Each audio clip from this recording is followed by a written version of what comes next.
Okay, we'll go ahead and get started and welcome folks as they come in. Good afternoon, everybody. I'm Kim Coble. I'm the Executive Director of the Maryland League of Conservation Voters, and I'm really happy to tell you that we are going to summarize the legislative session today in our Tuesday Digest, which is our Friday Digest held on Tuesday. We're going to allocate 45 minutes to this. So I'm hoping you will hang in there for an extra 15 minutes this week. And please put your name and where you're from in the chat. And then if you have questions during the presentation, put those in the chat and or the Q&A, and we'll try to get to them after we go through the presentation. The way it's going to work is we have a number of staff that are going to come on and briefly describe a couple bills that they were specifically focused on. And then we will, as I said, spend the final part of the webinar with you guys asking questions. So let me set the stage for this. First of all, trust me, we are all really tired. It's been a very long, tough session. And you can see in the slide that we presented there, it's 90 days. This year has felt like at least, twice that long. And I think partly because of externalities, if you will, the struggles at the federal level have definitely impacted what we're doing here at the state level. I know legislators were concerned about federal workers that had lost jobs and the impact on the economy and the tariffs and all those things. So that was a big part of it. The other thing is that Maryland walked into this session with a $3 billion deficit, which is a lot of money that they had to make up. And that caused a lot of stress as well. So we've had a lot that's impacted us that in ways that we couldn't really even have a response to, but we knew that they were impacting the environmental priorities. And, as we were trying to think about how best to summarize this, it came out that, the victories look different this year, but they are victories. And we need to keep that in mind, especially as we kind of sift through these things. I will tell you out front that we started with 4 priority bills and none of them passed. The environmental community started out with similar list of bills and theirs didn't pass either way. But what we did see this session that was off the charts fabulous was the actions that you all took.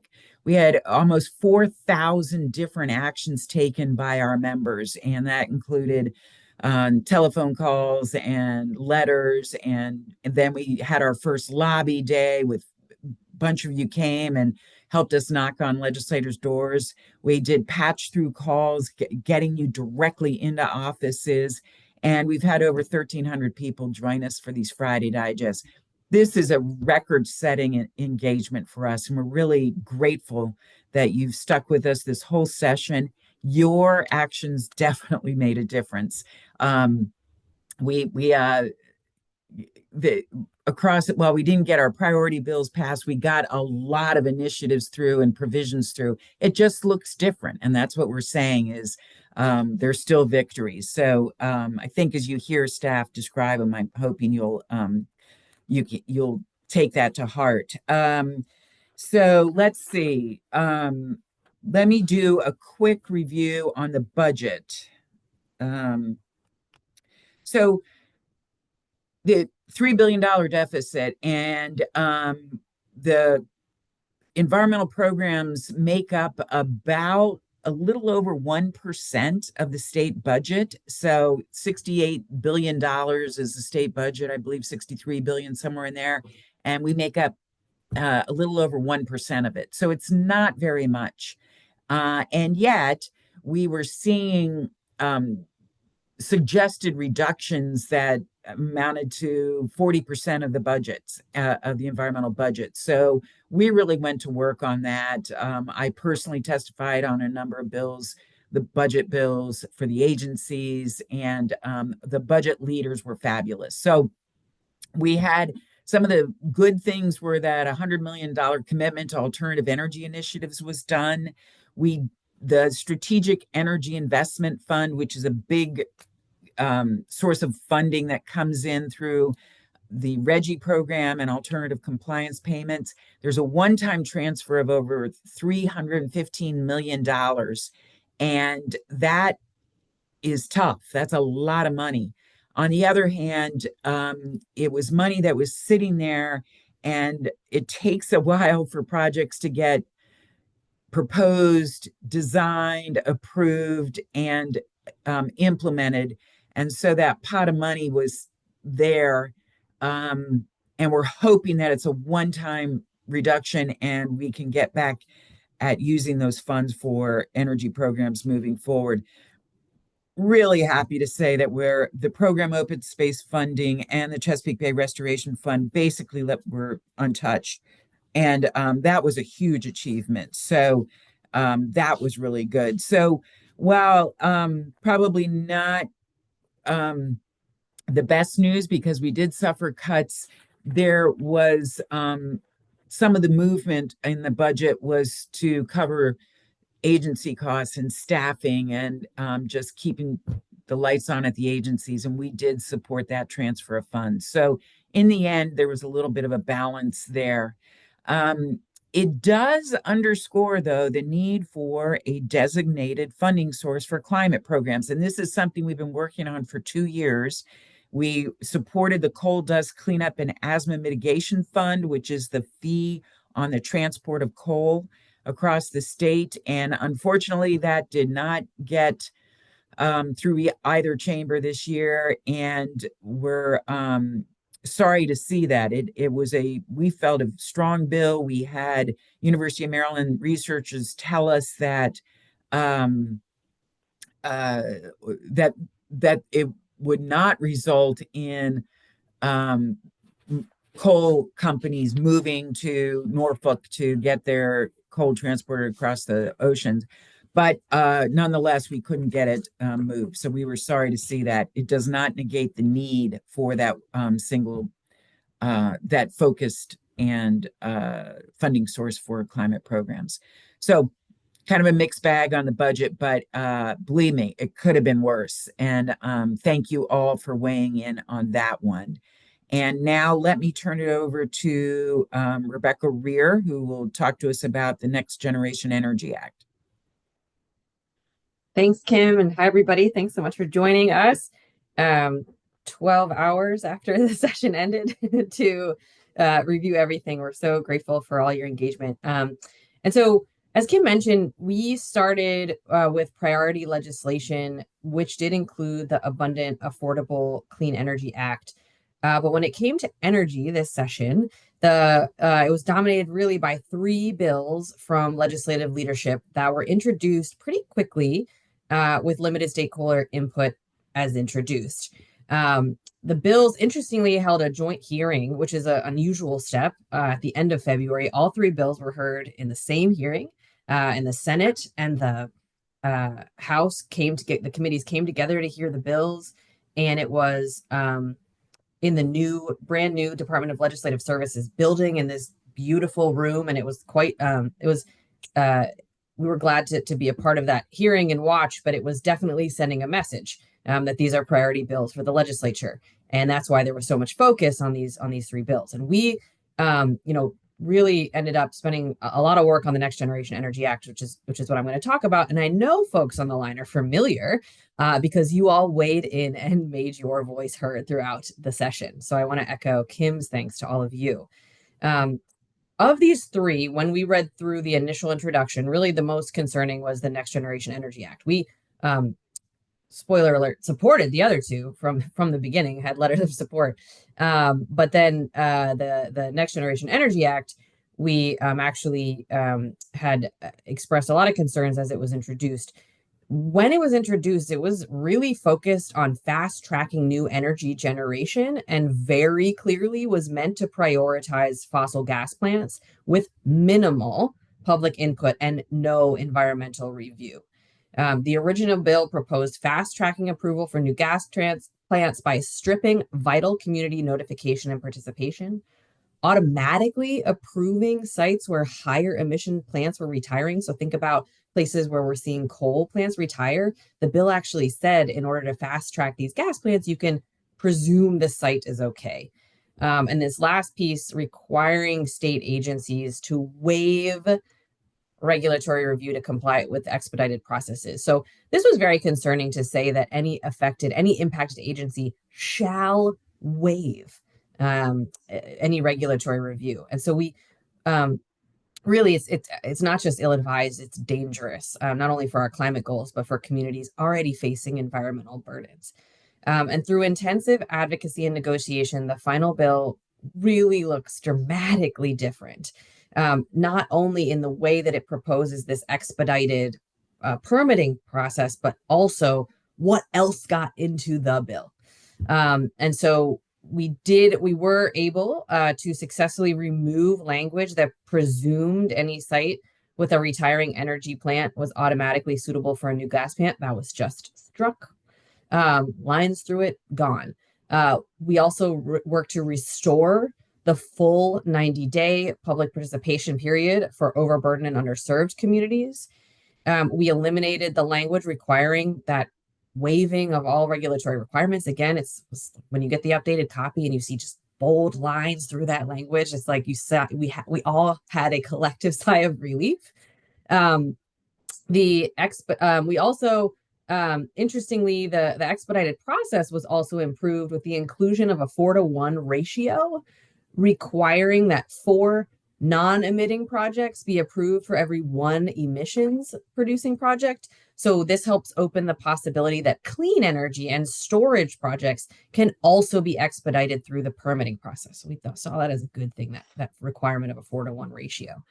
Not only were the process improved, but these are all what you see on the slide is all of the pieces from other bills that got added to the legislation. So when the Next Generation Energy Act passed yesterday, it included the storage provisions from the Abundant Affordable Clean Energy Act, the ACE Act. That was one of Maryland LCV's priority bills.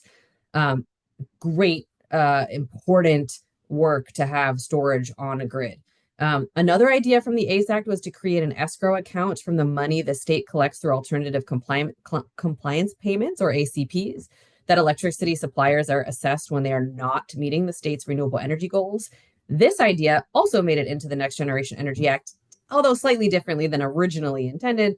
It's what it's called is a legislative energy hardship credit, and it'll be distributed this year twice on your utility bills. So legislators are able to go home to their constituents and say, we are doing something to address rising utility rates, which we heard about over and over again.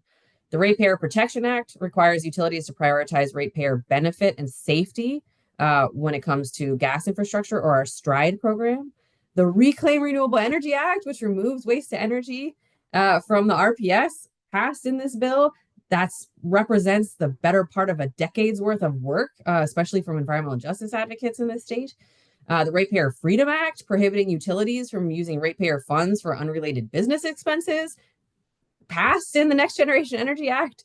Another ratepayer protection regarding utilities is through improvements in the way the Public Service Commission assesses their multi-year rate plans, which is an important improvement. And so, as you can tell, the bill improved substantially, but to be really clear, we ultimately remained neutral because it still prioritizes new gas infrastructure when we need to be focusing on clean energy solutions. If we build a gas plant in Maryland, we derail our transition to clean energy economy by decades. We're looking at that's infrastructure that lasts a really long time. And it will continue to disproportionately harm communities that have already been overburdened by pollution and greenhouse gas related health effects. So, we'll be monitoring the Public Service Commission closely, and we'll ask for your help when we need it. So we'll be looking at the solicitation they're going to put out and really monitoring if there is a gas plant proposed and what we can do on next steps there. So we're keeping an eye on implementation of this one.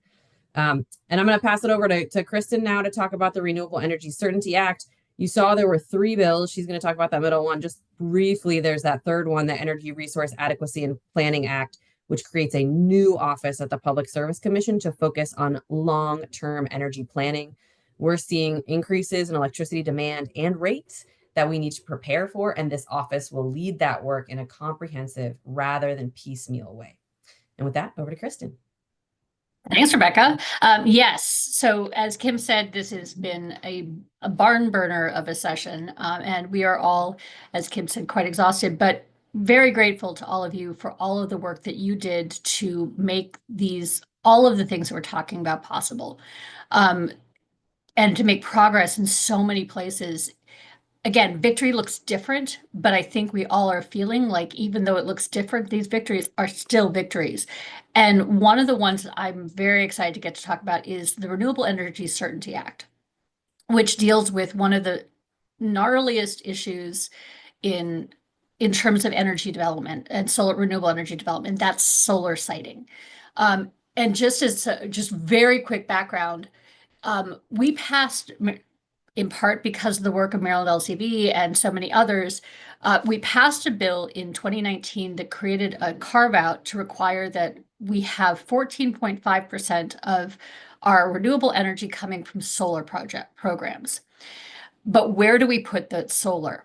And that has become a real flashpoint over the years, as it finds a place between wanting to have the pressure to develop solar projects and the wanting to protect farmland and agricultural green space, and finding that middle ground of how we can do both.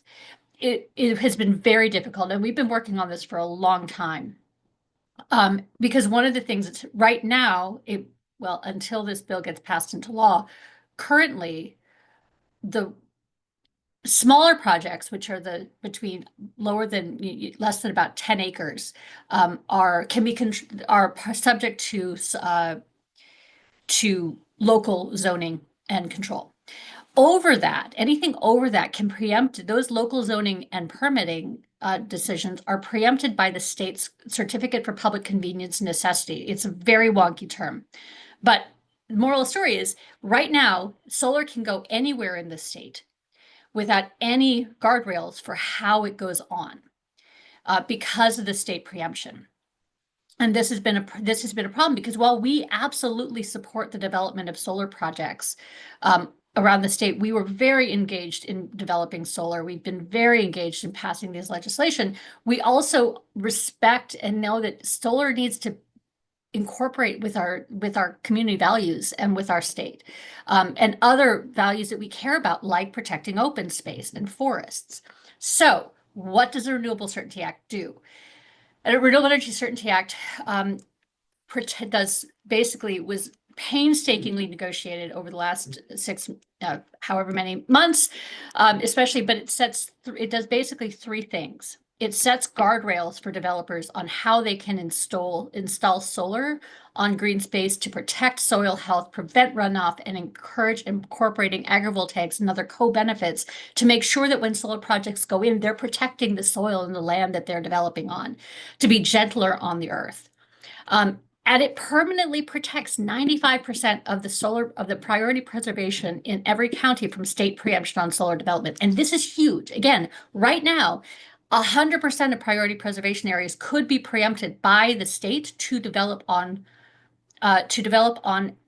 priority preservation land. This says 95% of it will be safe. And that's, again, enormous. But within that, it creates certainty for both the developers and the counties to project development and limit lengthy legal challenges around that CPCN process and around that permitting process. So this is a really big deal. And the compromise should help Maryland move closer to its goals, and to one of the questions in the chat, actually help build the backlog of solar projects that we want to develop in the state in a much more sensitive, environmentally sensitive, and community sensitive way. So very excited about that one. And I just wanted to mention briefly another bill, which was the Wildlands bill, which Wildlands Area Overhead Transmission Line Bill presented one of the most presented one of the most concerning challenges to the natural resources for this session. It would have set a dangerous precedent for overruling current process for protecting Maryland's protected lands.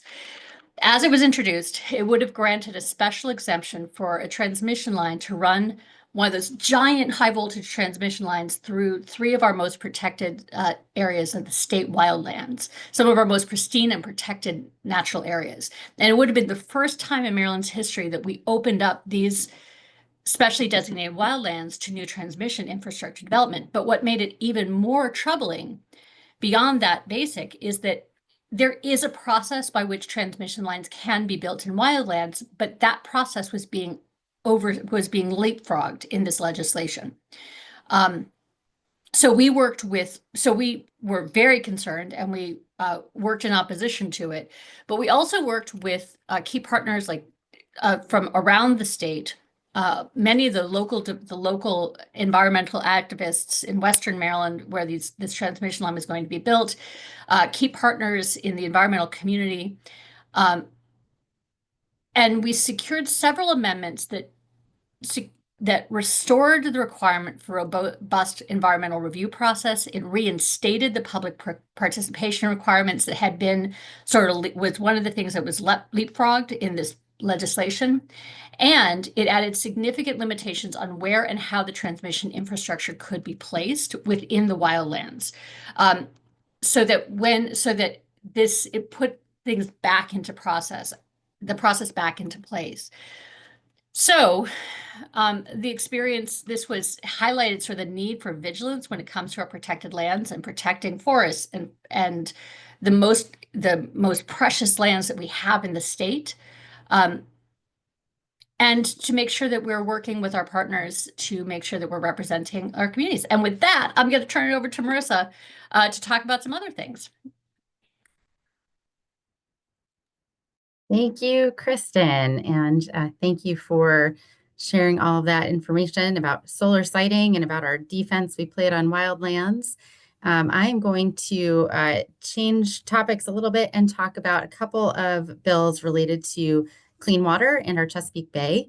And the first one is one that you all probably heard about from us this session. This was one of our priority pieces of legislation.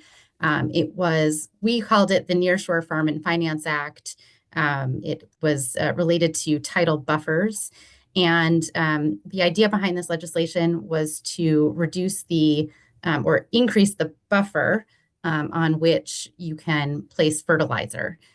Really trying to protect the most important area of land where we're right along tidal waters, and we see a lot of pollution loads in nutrients and sediments going into the bay from those loads. Those are our non-point source pollution loads that we continue to see increasing. The trend is going in the wrong direction with those, and we're trying to find the most expedient ways to address those pollution sources. And Maryland LCV, along with some partners on this legislation, saw this as a way to approach that was very balanced. While it put some mandates on farmers who have these nearshore farmlands, it also paired those mandates with increased incentives. Now, those increased incentives became part of the problem with passing this legislation this year. As you heard at the top, this year was if it wasn't about energy, it was about the fact that we were struggling with the budget. And because this bill was looking at finite dollars to help to create that incentive, that was one of the things that stood in its way for passage. In addition to that, it was the very first year that we have introduced this legislation. I think there is still some education and encouragement that can happen around this piece of legislation and just how efficient it would be at protecting our waters with a small amount of land having a much larger impact. So we will hope to bring this back in future years. We're going to continue to work with our partners and the legislature to try to return to this approach again in future sessions. The other bill that we looked at was the Chesapeake Bay Legacy Act. Now, this one, more positive note, did pass. This was a bill from the Moore-Miller administration, Governor Moore, who also chairs our executive council for the Chesapeake Bay Partnership. This bill was his way of demonstrating progress and support on Bay restoration goals, even in our difficult budget year. So it was a large bill. There were many provisions in it, but I'm going to highlight just two in particular. The first was a program within the Department of Agriculture, and they're calling that program LEAF. It stands for Leadership in Environmentally Engaged Farming. It's based loosely on the model of LEED for building design. And with this program in the Department of Agriculture, they are going to develop an incentive program, an incentive system for various conservation and social initiatives that are taken by farms in Maryland and increase voluntary uptake conservation practices in that way. And under the Department of Natural Resources, the bill also made changes to some programs there. In particular, the program established the department's water quality monitoring program in statute. So while Maryland Department of Natural Resources has previously had a water quality monitoring program, it had never been officially the law of the state that they had to do this program. And so codifying it in law is really important because it means that it will be a program that will exist going forward no matter what. And that's really important with water quality monitoring because it means you have a commitment to a long-term data set, which is so important. Along with that, it creates a framework for working with our nonprofit partners across the state to collaborate on this water quality monitoring program, which over time will make the program more efficient and more robust. And so that was a positive thing to see passed in that piece of legislation. And with that, I am going to pass it over to Ramon to discuss the rest of our priority legislation. Thank you so much, Marisa, and hello, everyone. Thank you for joining us today. I'm going to focus on two key areas of our work this session, environmental justice and transportation. So EJ remained at the center of what we did during session, although this work also faced significant challenges. Our main EJ bill was the CHERISH Our Communities Act.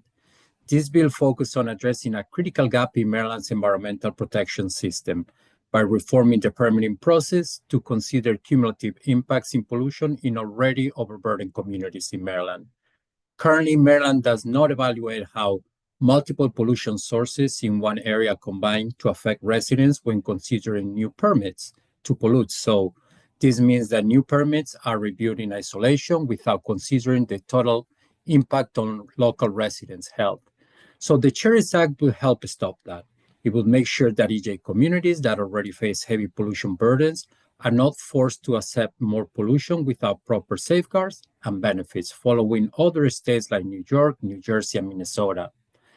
And although we had a strong support from community members and advocates who have worked on this issue for many, many years, the bill didn't make it out of committee. That said, we did make some important progress throughout session in conversation with the Maryland Department of the Environment. We just couldn't agree on bill language that addresses the major sources of pollution in a meaningful way to make this progress.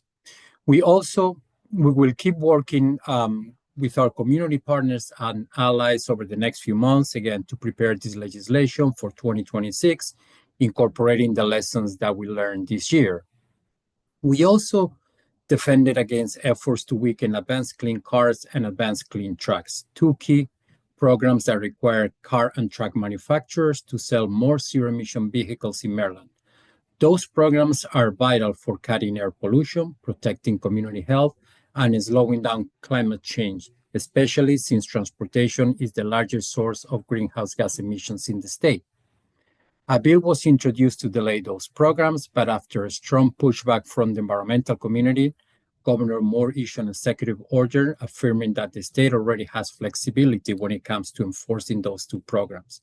And because of this executive order, the bill didn't move forward. Another important transportation bill this year was the Transportation and Climate Alignment Act. This bill would have required MDOT, the Maryland Department of Transportation, to measure and reduce emissions from its projects, helping align the state's transportation planning with our climate goals. It also would have provide investments in cleaner, safer, and more accessible transportation options like public transit, bike lanes, and sidewalks. This bill also makes sure that communities more affected by pollution and heavy traffic, often overburdened and underserved, would be prioritized for clean transportation investments. 2025 this year was the second year the bill was introduced. Although it passed the House, unfortunately, it didn't make it in the Senate. On the other hand, we did see a meaningful victory for democracy and language access. A bill passed requiring local election boards to provide language assistance to voters with limited English proficiency. This helps ensure that all Marylanders, no matter what language they speak, can fully participate in the democratic process. So while this session brought its share of challenges, it also reminds us why this work matters and why we all keep showing up. It's a reminder that no community should bear more harm or get fewer benefits just because of our zip code, income, or language we speak. And this is at the core of our fight for environmental justice, ensuring that every community, regardless of background, has the protections and access that we deserve. And with that, I'll turn it back to Kim for some closing thoughts before we open for questions. Thank you.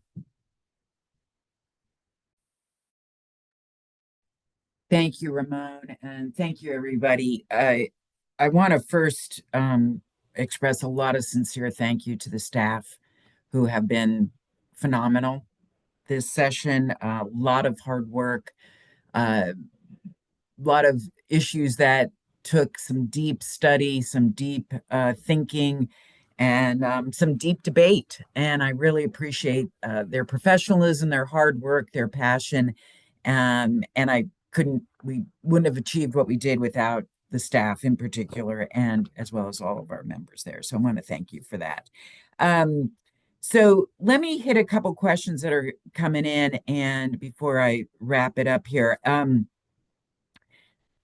Clean cars. There was some questions about why did Delegate Stein put this bill in and what did the governor exactly do?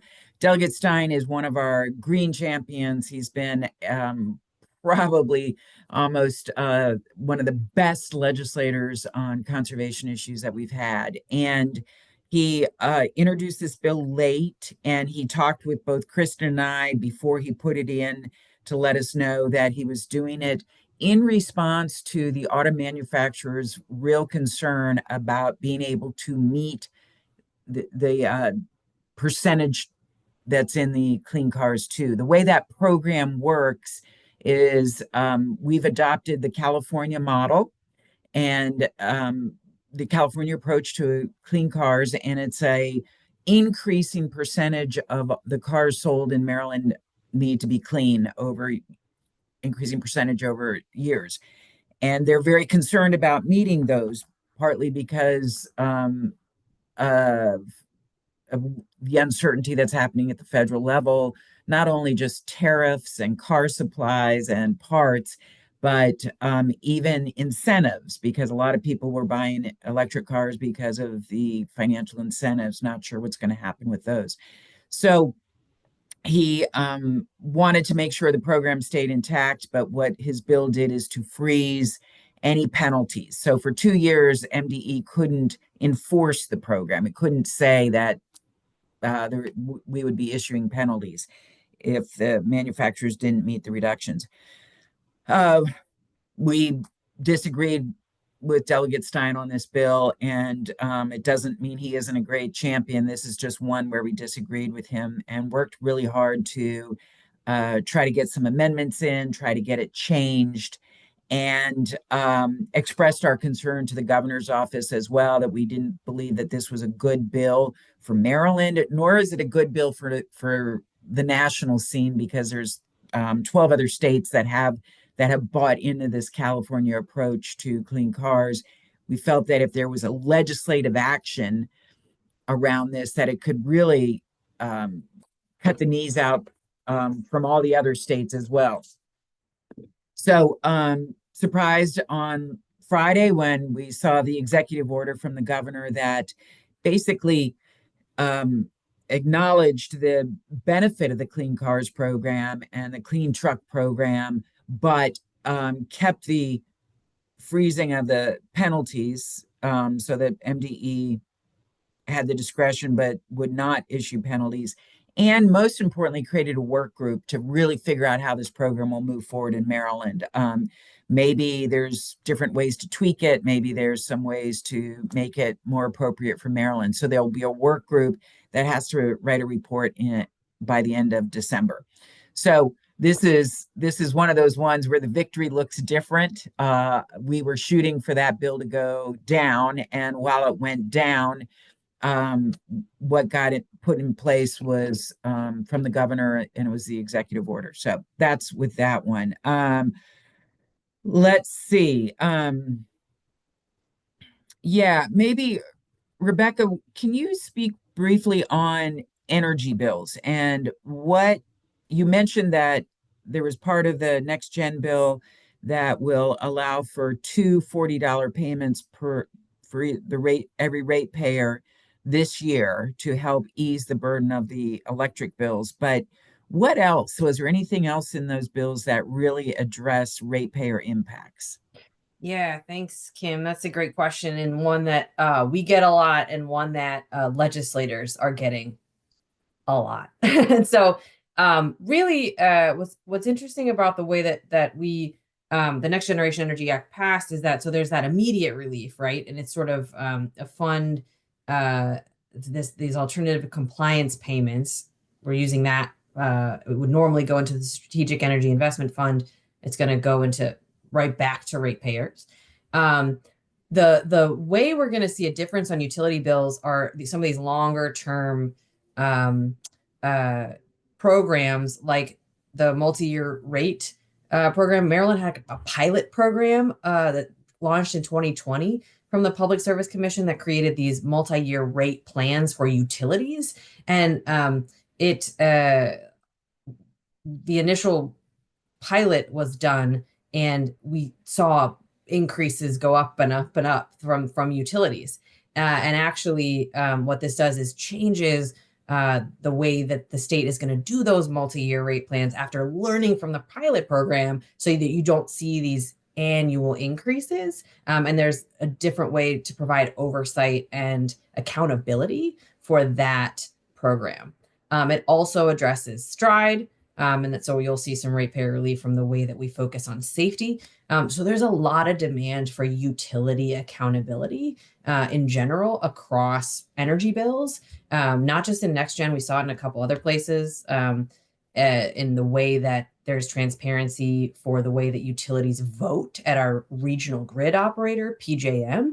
So they can be held accountable for not just voting in the interests of their own profits or companies, but they're voting in the interest of ratepayers, and that the grid operator is making sure that that they're working in the interest of ratepayers. And so I think we're shifting this a little bit so that there's a lot more accountability for utilities and for our regional grid operator, so that we're trying to prevent these major spikes. The other thing, of course, I have to mention is energy efficiency, and that we have in the state an Empower program that everybody contributes to, and that you can all take advantage of. And so please do. A great way to save on your utility bill is through energy efficiency initiatives, and there are programs in the state to help you do that. In particular, for low income households, you can work with the Department of Housing and Community Development to get free. The program is for you free. So I encourage folks to look into Empower and our energy efficiency programs in the state. Thank you, Rebecca. One of the other questions that's come up, I want to explain, is that every year we do a legislative report card. So we score how legislators voted on specific bills that are important to us and important to the environmental community and the issue of democracy in Maryland. Now, what we do during the session is we are very aggressive about making sure a legislator knows if a bill is scorable, okay, that we may score this bill. We never say this will be scored or this won't be scored because we don't know. We don't make that decision until after the session, and we just see how all the issues fell out and what it looks like. So this year will be interesting because we've got bills that we really wanted that didn't pass, but then we had some that got incorporated in a different way, or ones that we wanted to fail, but they got amended. So we've got a lot of work to figure out how that report card really reflects the message that we want to make sure that the legislature understands about conservation voters. So that will be coming. This is the year we also do a report card on the governor, which is something we do every 2 years. And we're going to be issuing one assessing the administration's actions and how they've done on environmental priorities. So we're going to take a day or two off, and then we're going to get to work on these scorecards as well as following up on some of these bills. I will say, wrapping it up here, it is really fun to scroll through and see the names of people that are on here. There's so many of you that are true champions and have been in the trenches and working with us or cheering us on and supporting us or writing or visiting. And it's just, we can't do it without you. I really appreciate all the work on everybody's part. So thank you on behalf of the organization, our board, and everyone. Thank you very much on that. So in conclusion here, we have had, it's been a tough session, as we said, and it was a couple steps backward, a couple steps forward, and we just kept going in that direction, back and forth all session long. But we're going to say there were wins. There were definitely victories for us and for the environment, of course, and really proud of that work. We are going to be digging in on the Next Generation Energy Act at the Public Service Commission, looking what projects are being introduced and proposed and how the PSC is responding to those. We want to make sure that all the things that we got in that bill are really working in concert to make sure that Maryland's advancing a clean energy future. So that's a big part of it. There were bills that didn't move, and we continue to beat the drum on environmental justice. The state, we feel, needs to make a deeper, more authentic commitment to this issue. We saw progress in this area in little bits and pieces, but in terms of really taking a step forward on this. So we will continue to be working with the community and the environmental justice community and everyone else to advance strong environmental justice legislation next year. Additionally, the issue of the climate funding is always on front and center for us. A little battered and bruised over that one, but we'll be back. And we will continue to work with the legislators, educating them. We held a 2-day training session on climate change for legislators only. It was a private interaction with them that was very successful, well attended, and followed up with them with written material. We'll continue to dig into that so they feel empowered and knowledgeable to make decisions that are the benefit of the environment and for all the communities. So with that, don't forget to fill out our survey, which we'll send you shortly if we haven't already. Thanks to Danny Lipinski and Jason All, who run all the electronics and get us organized and make sure that we are good to go on these digests. You're my heroes, so thank you guys for running the back end of this thing. And with that, I am deeply grateful to say it's the end of the 2025 legislative session. Thanks for being a part of it with us, and we will catch up soon.